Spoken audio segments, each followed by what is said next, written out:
So అట్లా అంటే కొన్ని చేసిన పనులను చెప్పుకోలేకపోవడం మెయిన్ రీజన్ ఉండొచ్చు.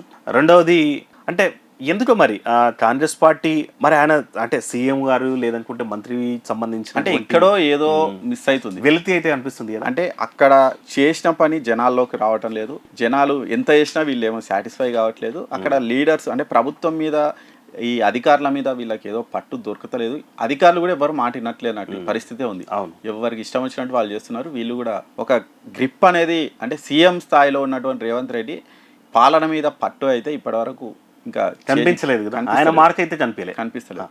బేసిక్ గా రేవంత్ అప్పుడు మనము కేసీఆర్ ఉన్నప్పుడు చూస్తుండే మీ ముఖ్యమంత్రి అంటే అసలు చెప్తే బెదిరికుంటారు అందరూ, భయపడతారు. ఇప్పుడు రేవంత్ రెడ్డి చెప్పినా ఎవరు బెదిరికుంటలేరు.